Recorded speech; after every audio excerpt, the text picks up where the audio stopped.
नमस्कार, ANB news देख रहे हैं आप। मैं हूं आपके साथ पल्लवी राजपूत और हमारे खास कार्यक्रम राजधानी लाइव में आप सभी का स्वागत है। और चलिए अब शुरुआत कर लेते हैं खबरों की।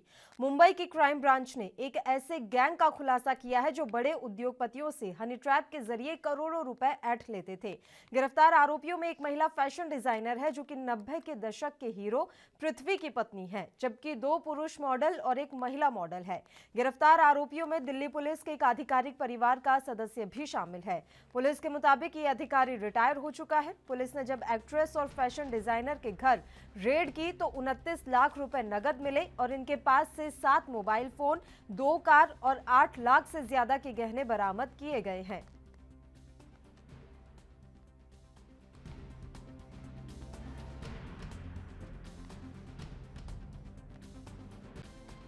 यूनिट 10 ने एक हनी ट्रैप और एक्सटॉर्शन का एक गुना दाखिल किया सहार पुलिस स्टेशन में। और उसके अनुसार एक वयस्कर कोल्हापुर के चीनी व्यवसायिक थे, उनके साथ कुल पिछले 2 साल में 3 करोड़ 26 लाख रुपए की खंडनी की गई हनी ट्रैप करके। उसमें हमने एक महिला आरोपी और 2 पुरुष आरोपी को पकड़ा है। उसमें से जो महिला आरोपी हैं वो सो कॉल्ड फैशन डिज़ाइनर है और बड़े लोगों के लिए वो किटी पार्टीज अरेंज करती है, ऐसे हमारे तपास में निष्पन्न हुआ है। जो 2 पुरुष आरोपी हैं उसमें एक इंदौर का रहने वाला है, मध्य प्रदेश का, और उसके ज्वेलरी से रिलेटेड कुछ छोटे बिजनेस है। और एक जो तीसरा पुरुष आरोपी है उसका मुख्य जो पुरुष आरोपी है उसका मित्र है। सर, एक महिला और फरार है जो कि मॉडल बताई जा रही है, उसके बारे में बताएं। जो महिला फरार है उसकी ही रिकॉर्डिंग ये मुख्य महिला आरोपी जिसको हमने अंधेरी से गिरफ्तार किया है, उसकी मित्र है और वो एस्पायरिंग मॉडल है। उसकी शोध चालू है। उसने ही एक 5 सितारा होटल में 2019 में जो विक्टिम है, कंप्लेनेंट है, उसको हनी ट्रैप किया था। किस तरह से ट्रैप किया गया था? मोडस ऑपरेंडी क्या थी? व्यापारी को मुंबई बुलाने के बाद में किस तरह से ट्रैप किया गया? जो एक पुरुष आरोपी है उसकी व्यापारी के साथ 2016 में गोवा में जान पहचान हुई थी, और जान पहचान होने के बाद 2019 में जब वो मुंबई आया था तो पुरुष आरोपी ने उसको 5 सितारा होटल में बताया कि मैं कुछ फाइनेंसर्स भेज रहा हूँ, वो आपसे आकर के मिलेंगी। उसमें ये 2 महिलाएं, एक मुख्य आरोपी जिसको हमने गिरफ्तार किया है और एक जो फरार आरोपी है, ये दोनों उसके होटल के कमरे में गए। और इस खबर पर तमाम जानकारी के साथ मुंबई से हमारे संवाददाता सत्यप्रकाश सोनी इस समय फोन लाइन पर जुड़ गए हैं। सत्यप्रकाश, पूरी जानकारी चाहेंगे आपसे इस मामले पर। हनी ट्रैप के माध्यम से वसूली कांड सामने आया है मुंबई से।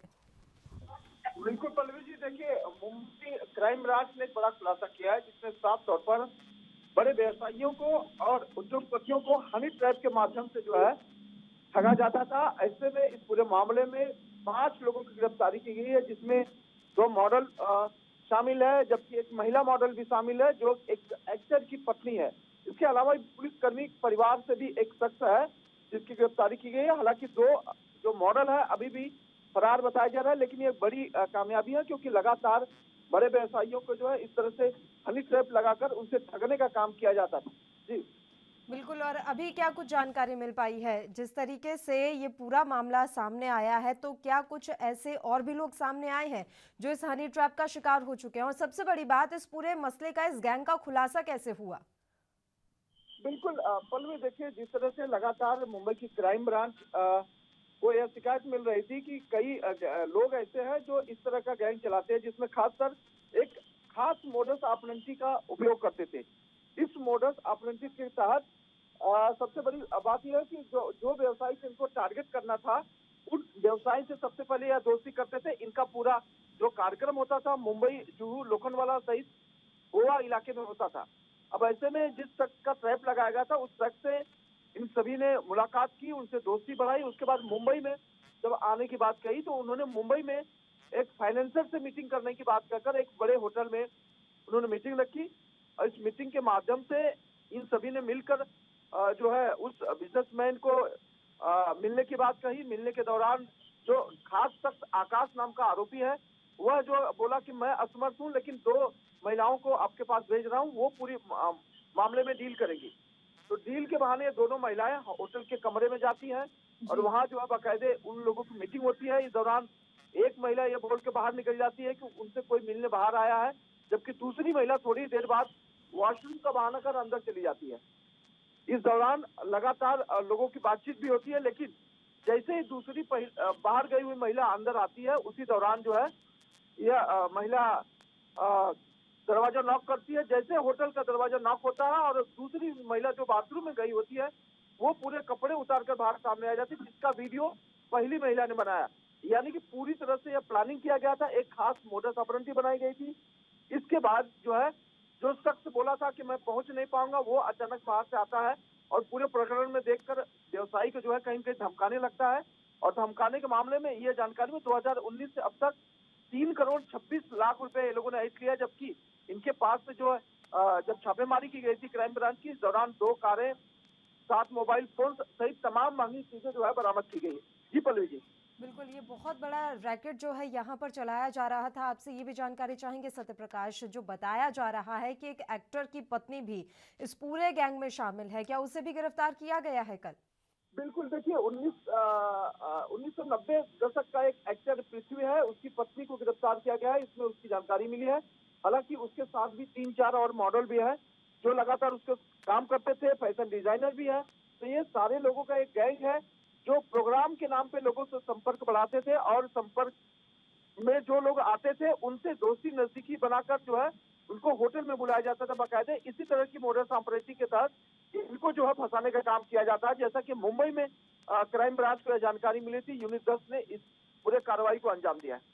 सत्य प्रकाश, हनी ट्रैप जैसे मामलों में जो लोग पकड़े जाते हैं उनको कितनी सजा का प्रावधान है? क्या माना जाए कि अब जो ये लोग पकड़े गए हैं इन्हें किस तरह की सजा होगी? कब तक ये केस लंबा खिंचेगा? या फिर क्योंकि ये बहुत अच्छी पहुंच वाले लग रहे हैं, सारे लोग मॉडल भी हैं, इनके अलावा एक एक्टर की पत्नी है, तो क्या जल्द जमानत के भी आसार हैं? बिल्कुल नहीं, देखिए ये पूरा मामला कहीं न कहीं लंबा चलेगा, क्योंकि जांच का विषय है एक तरफ, दूसरी बात है रिकवरी का विषय है, तीसरी बात और कितने लोगों को मुंबई से लेकर गोवा तक इन लोगों ने ट्रैप लगाकर फंसाया है, इसकी भी जानकारी निकाली। हालांकि क्राइम ब्रांच अब लोगों से अपील भी कर रहा है कि जिन लोगों से इस तरह की वारदात हुई है, जिनके साथ इस तरह की घटना हुई है, वो तुरंत क्राइम ब्रांच को संपर्क करें। इस संपर्क में जो जानकारी मिलेगी उस आधार पर जो है कार्रवाई की जाएगी। बिल्कुल, यहाँ पर बताया जा रहा है कि कुछ कैश भी बरामद किया गया है जब रेड मारी गई, तो क्या जो कैश बरामद हुआ है उस हिसाब से मनी लॉन्ड्रिंग का केस भी दर्ज किया जा सकता है?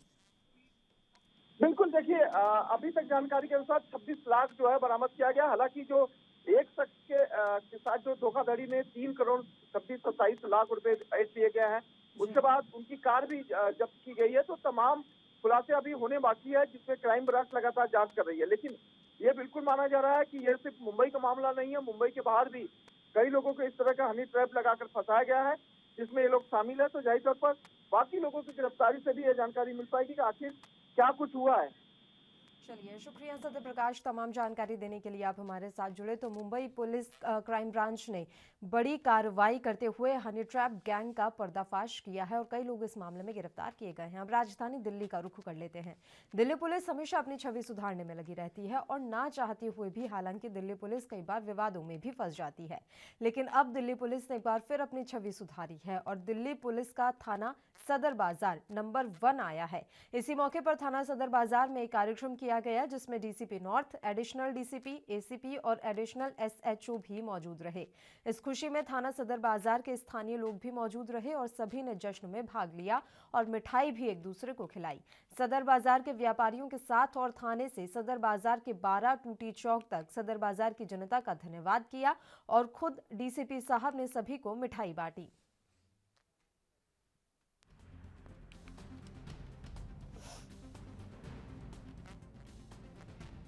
जश्न का माहौल है यहाँ पर और सदर बाजार थाना दिल्ली पुलिस के लिए बड़ी ये प्राइड की बात है और हमारे सीनियर ऑफिसर्स सबकी गाइडेंस से लोगों का जो साथ है यहाँ के, उन सब के कलेक्टिव एफर्ट से जो थाना सदर बाजार जो दिल्ली का ये नंबर 1 थाना ऑफ द इंडिया ये माना गया है और we are very proud of it. जश्न चल रहा है, हिस्टोरिक मूवमेंट है। देखिए, कमियां हमेशा कुछ ना कुछ रहती हैं और हमारा जो एज ए प्रोग्रेसिव हम देखेंगे तो हम आगे उसको ख़त्म करने की कोशिश करेंगे। हमारा ये रहेगा कि कम्युनिटी पुलिसिंग और अच्छी करें और जागरूकता के अवेयरनेस कैंपेन करें ताकि क्राइम को जड़ से मिटा दें।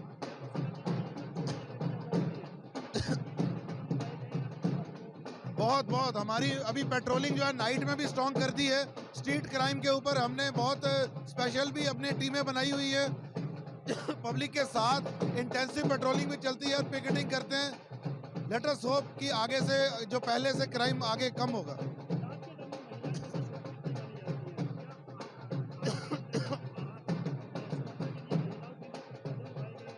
देखिए आप मेरे साथ देख सकते हैं महिला पुलिसकर्मी हमसे आगे तो ये चल रही सुरक्षा कवच है, तो डेफिनेटली ये बड़ा ही संवेदनशील और ये है, इसमें जागरूकता मिशन की ज़्यादा ज़रूरत है। बाकी हम बहुत सख्त हैं। सदर बाजार थाने नॉर्थ डिस्ट्रिक्ट के सारी महिलाओं के लिए उनका बेटा उनका भाई डीसीपी है यहाँ पर।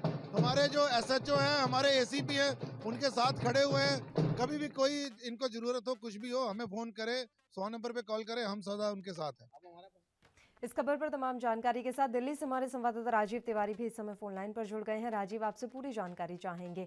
सदर थाना बाजार जो है इस समय देश में नंबर 1 थाना बना है, कहीं ना कहीं दिल्ली पुलिस की छवि जो है अब सुधरेगी। देखिए बिल्कुल सही कहा आपने। यहाँ पर बात करें जिस तरीके से लगातार कहीं ना कहीं दिल्ली पुलिस अपनी छवि को सुधारने की कोशिश कर रही थी और उसी को लेकर अब देश का नंबर 1 थाना बना है सदर बाजार, तो कहीं ना कहीं उपलब्धि जरूर हासिल हुई है, मगर लगातार कहीं ना कहीं दिल्ली पुलिस की तरफ से ये भी कोशिश रही है कि क्राइम को लेकर भी कंट्रोल किया जाए, क्योंकि सुरक्षा का नाम पर जिस तरीके से जैसे तो दिल्ली पुलिस थाने को जब सम्मानित किया गया है और कहीं ना कहीं उसको देश का नंबर 1 थाना माना गया है, तो कहीं ना कहीं काफी बड़ी उपलब्धि जरूर हासिल की है दिल्ली पुलिस ने। मगर बात करें जिस तरीके से कोशिशों की, कोशिश के लिए दिल्ली पुलिस के जो डीसीपी है खुद कह रहे हैं सागर सिंह कि लगातार हम आगे की कोशिश करते रहेंगे महिलाओं की सुरक्षा को लेकर भी, और आने वाले दिनों के अंदर भी और ज्यादा सुरक्षा बढ़ाई जाएगी ताकि हमारी जो बहन बेटियां हैं या फिर जो बुजुर्ग लोग हैं जिसके साथ चैन की बात करें या फिर और वारदात जो होती है उनको भी कंट्रोल किया जाए। मगर रात के समय में जो सुरक्षा होनी चाहिए उसके लिए भी डीसीपी साहब ने कहा कि लगातार हम कोशिश कर रहे हैं, पेट्रोलिंग भी बढ़ाई जा रही है ताकि दिल्ली पुलिस के जो थाने हैं या फिर दिल्ली पुलिस की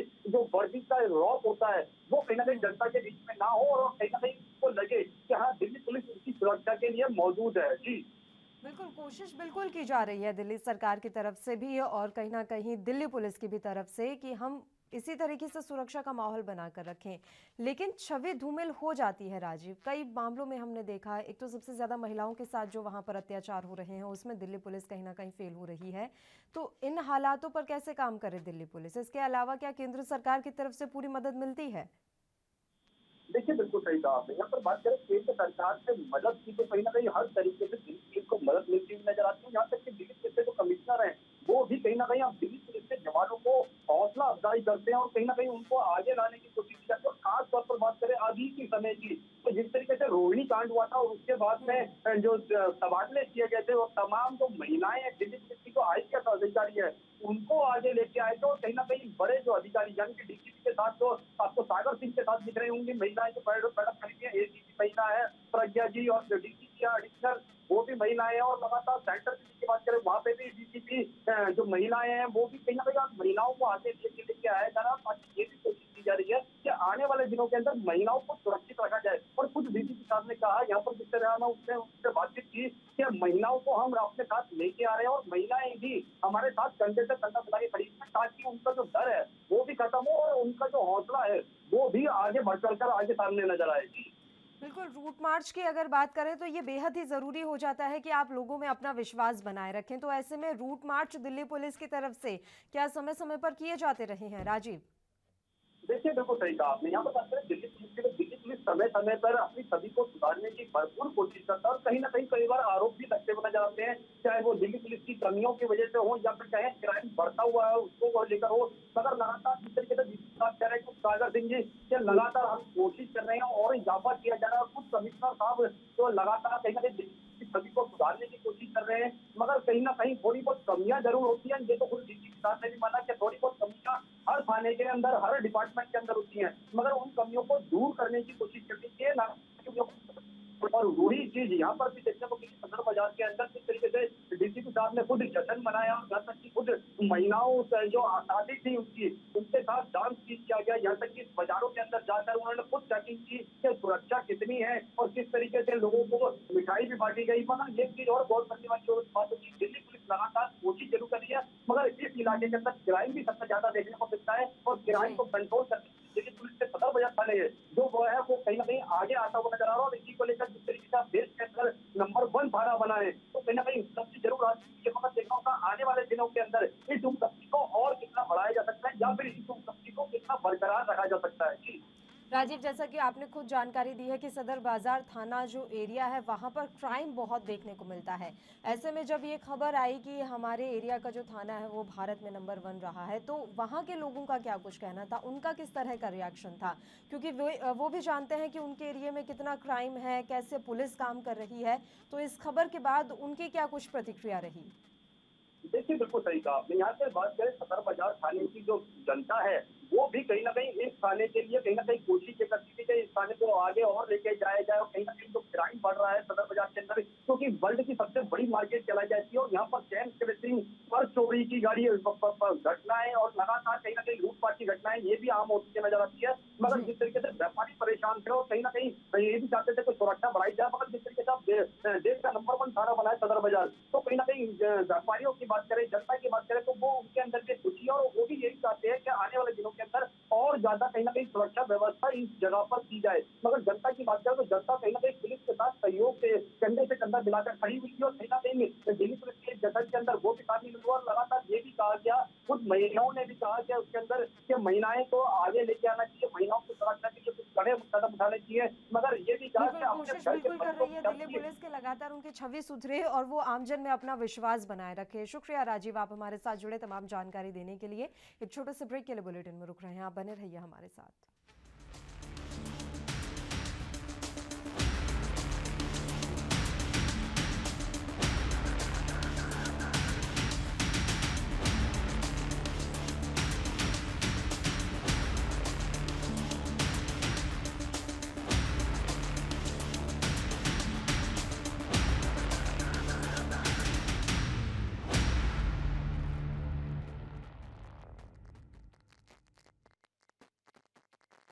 ब्रेक के बाद एक बार फिर से आप सभी का स्वागत है। बढ़ते हैं कुछ और खबरों की ओर। मोदी सरकार ने तीनों कृषि कानून वापस लिए जाने की घोषणा कर दी।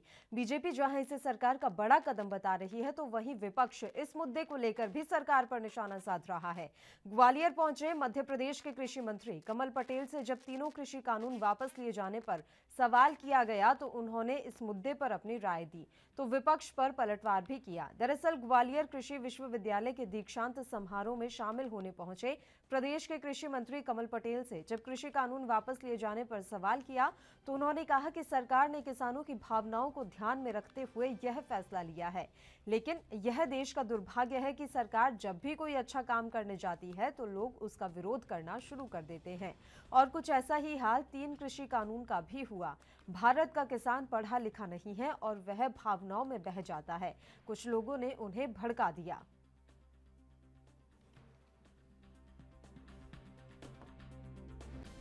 उद्योगपतियों को सब्सिडी 40%, कोल्ड स्टोर पे 50%, वेयर हाउस में 33% और 90% उद्योगपति सब्सिडी खा के भाग जाते हैं, विदेशों में चले जाते हैं, डुबा देते हैं अरबों खरबों रुपया। लेकिन किसान को प्रकृति का आपदा से फसल खराब हो जाए, ओले गिरने से, सूखा पड़ने से, इल्ली के प्रकोप से कोई मुआवजा नहीं, कोई कुछ नहीं। इसलिए किसान खेती घाटे की करता था, कर्ज में आता था, आत्महत्या करता। हमने कहा इसमें परिवर्तन करिए, अधिकारियों का नहीं था, ये नियम नहीं है, नियम बदलो, लेकिन नहीं बदला। जब मध्य प्रदेश के गांव गरीब किसान के बेटे शिवराज सिंह जी मुख्यमंत्री बने, मैं राजस्व मंत्री बना, मैंने वो सारे नियम परिवर्तन करने का प्रयास किया। खबर पर तमाम जानकारी के साथ हमारे संवाददाता विजय तिवारी इस समय फोन लाइन पर जुड़ गए हैं, उनका रुख कर लेते हैं। विजय, पूरी जानकारी आपसे चाहेंगे। कृषि मंत्री कमल पटेल ने बयान दिया है कि सरकार जब भी कुछ अच्छा करने जाती है तो विपक्ष उसका विरोध जरूर करता है।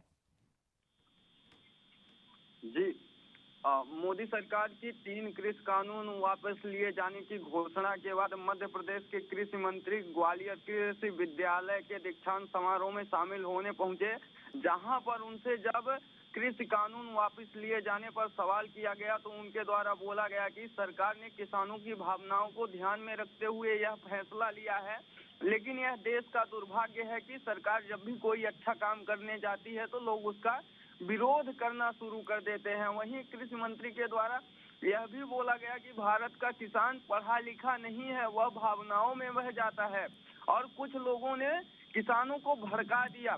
कमल पटेल ने साफ तौर पर कहा है कि देश के प्रधानमंत्री संविधान में भरोसा रखते हैं और उनका ऐसा मानना है कि जब तक सारे लोग उनके निर्णय से सहमत नहीं होंगे तो ऐसा कोई भी कानून लागू नहीं किया जाना चाहिए। यही कारण है कि उन्होंने कानून वापस लिए जाने की घोषणा की है।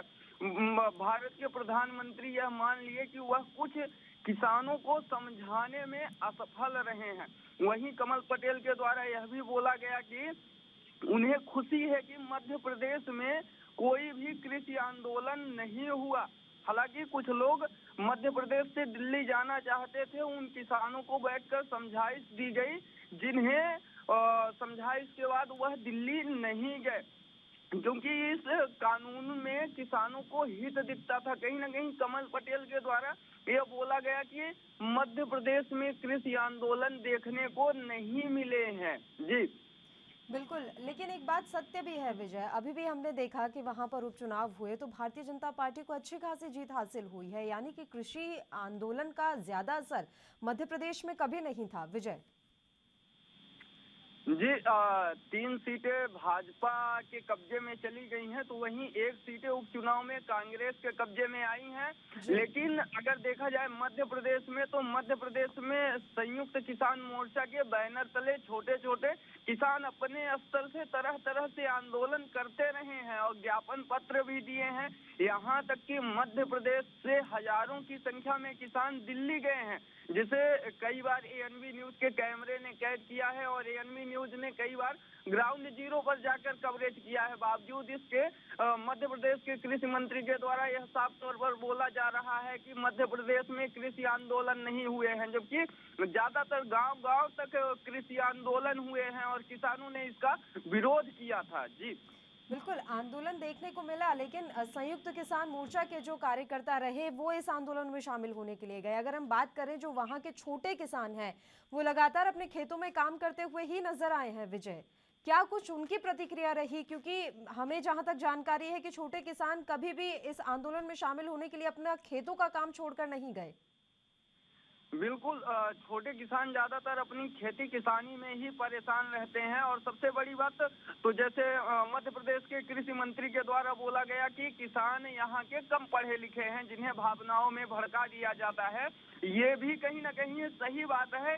किसान यहाँ के कम पढ़े लिखे हैं और उन्हें 3 कृषि कानून के बारे में कोई जानकारी ही नहीं थी और उन्हें बार बार न्यूज चैनलों के माध्यम से बताया भी गया, लेकिन उन्हें इससे कोई मतलब ही नहीं था। वो कृषि कानून के बारे में जानना ही नहीं चाहते थे और जो किसान कृषि कानून के बारे में जाने हैं और जो समझे हैं, वह कृषि कानून का विरोध करने के लिए सड़कों तक आए हैं। जी बिल्कुल, क्योंकि किसान लगातार अपने खेतों में काम करता रहा है और अभी बड़ी बात यह है विजय कि अब जब कृषि कानूनों को वापस लेने की बात कर दी गई है, तब भी आंदोलन खत्म नहीं हो रहा है।